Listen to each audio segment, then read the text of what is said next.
Hello football fans, কালকে ভোরে Copa আমেরিকার কোয়ার্টার ফাইনাল ম্যাচে মাঠে নামছে আর্জেন্টিনা।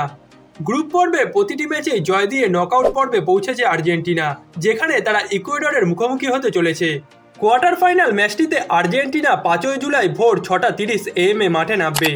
বর্তমানে স্কোয়াড ও শক্তির দিক দিয়ে আর্জেন্টিনা ইকুয়েডরের থেকে এগিয়ে থাকলেও যেহেতু ম্যাচটি নকআউট পর্বের, তাই দুটি দলেরই জয়ের সুযোগ থাকবে। বিশেষ করে সর্বশেষ কিছু হেড টু হেড রেজাল্টের দিকে তাকালে আর্জেন্টিনা এগিয়ে থাকলেও খুবই ক্লোজ কাউন্টার হয়েছে ম্যাচগুলিতে। বেশিরভাগ ম্যাচেই আর্জেন্টিনা জিতেছে 1-0 গোলে। তাই কোয়ার্টার ফাইনাল ম্যাচটিতে কোনোভাবেই ইকুয়েডরকে হিসাবের বাইরে রাখার সুযোগ নেই। তবে ম্যাচটিতে মাঠে নামার আগে আর্জেন্টিনার জন্য স্বস্তির খবর আছে। ম্যাচটিকে ঘিরে গতকাল দলের সঙ্গে পূর্ণ অনুশীলন করেছেন মেসি, যেখানে তাকে পূর্ণ ফিট ও আগের থেকে বেশি গতিময় এবং সুস্থ দেখা গেছে, যার কারণে কালকের ম্যাচটিতে তার শুরুর একাদশে থাকার সম্ভাবনা বাড়ছে। বিশেষ করে লিওনেল স্কলোনিও গতকাল প্রেস কনফারেন্সে জানিয়েছেন যে মেসি কেমন অনুভব করছে তার উপরই মেসির খেলা কিংবা না খেলা নির্ভর করছে, এবং ম্যাচটির আগে যেহেতু মেসি ফিট আছেন এবং পুরো অনুশীলন করতে সক্ষম হয়েছেন, তাই তার ম্যাচটি শুরুর একাদশে থাকার সম্ভাবনাই বেশি। এবং যেমনটা আমি আগের ভিডিওতেও জানিয়েছি, মেসি শুরু থেকে খেললে ম্যাচটিতে আর্জেন্টিনা 4-3-3 ফরমেশন নিয়ে মাঠে নামবে। সেক্ষেত্রে আর্জেন্টিনার গোলবারের নিচে থাকবেন ইমিলিয়ানো মার্টিনেজ, ডিফেন্সে থাকবেন Nahuel Molina, Nicolas Tagliafico, Cristian Romero ও লিসান্দ্রো মার্টিনেজ। এছাড়া মিডফিল্ডে রদ্রিগো ডিপল এবং অ্যালেক্সিস ম্যাক অ্যালিস্টারের সঙ্গে এনজো ফার্নান্দেসকে দেখা যেতে পারে, এবং আক্রমণ ভাগে লিওনেল মেসি ও লাউতারো মার্টিনেজের সঙ্গে নিকোলাস গঞ্জালেস এই ম্যাচটি শুরু করবেন। ইকুয়েডরের বিপক্ষের ম্যাচটিতে এরকমই একটা একাদশ নিয়ে মাঠে নামবে আর্জেন্টিনা।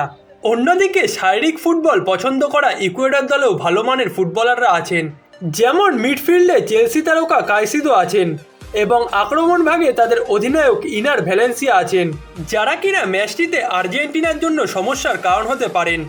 গেল ম্যাচে ইকুয়েডর মেক্সিকোর বিপক্ষে 4-2-2-2 ডিফেন্সিভ ফরমেশন নিয়ে মাঠে নেমেছিল, যে ম্যাচটিতে তারা ডিফেন্সিভলি ভালো ফুটবল খেলেছিল, এবং আমার মতে আর্জেন্টিনার বিপক্ষেও এই ফরমেশনটাই ট্রাই করবেন ইকুয়েডরের কোচ। তবে যেহেতু লিওনেল মেসি ম্যাচটিতে শুরু থেকে খেলবেন এবং লাউতারো মার্টিনেজ বর্তমানে যে ফর্মে আছেন, তাতে ইকুয়েডরের এই ডিফেন্সিভ ফরমেশন ভাঙা আর্জেন্টিনার জন্য খুব একটা কঠিন কাজ হবে না। বর্তমানে লাউতারো মার্টিনেজই কোপা আমেরিকার টপ গোল স্কোরার। গ্রুপ পর্বের মাত্র 3 ম্যাচে টোটাল 4 গোল করেছেন তিনি, এবং কোয়ার্টার ফাইনাল ম্যাচটিতেও তার পায়ে গোল দেখা যেতে পারে।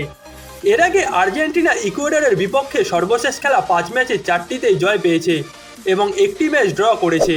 তবে যেমনটা আগেও বললাম, বেশ কয়েকটি ম্যাচ খুবই ক্লোজ কাউন্টার হয়েছে, যেখানে আর্জেন্টিনা 1-0 গোলে জয় পেয়েছে। কিন্তু সর্বশেষ 2021 কোপা আমেরিকার কোয়ার্টার ফাইনালেও আর্জেন্টিনা ইকুয়েডরকেই পেয়েছিল, যেখানে মেসিরা 3-0 গোলে ইকুয়েডরকে পরাজিত করে সেমিফাইনালে পৌঁছেছিল। এবং এবারও আর্জেন্টাইন ভক্তদের আশা যে আর্জেন্টিনা ইকুয়েডরকে বড় ব্যবধানে পরাজিত করে সেমিফাইনালে যাবে। আর্জেন্টিনার কোয়ার্টার ফাইনাল এই ম্যাচটি আপনারা সরাসরি লাইভ দেখতে চাইলে অবশ্যই বরাবরের মতো আনঅফিসিয়াল অ্যাপগুলোর সাহায্য নিতে হবে। এছাড়া আপনারা চাইলে ফেসবুক অ্যাপটিরও সাহায্য নিতে পারেন, যেখান দিয়ে ফ্রিতেই আপনারা সরাসরি এই ম্যাচটা লাইভ দেখতে পারবেন।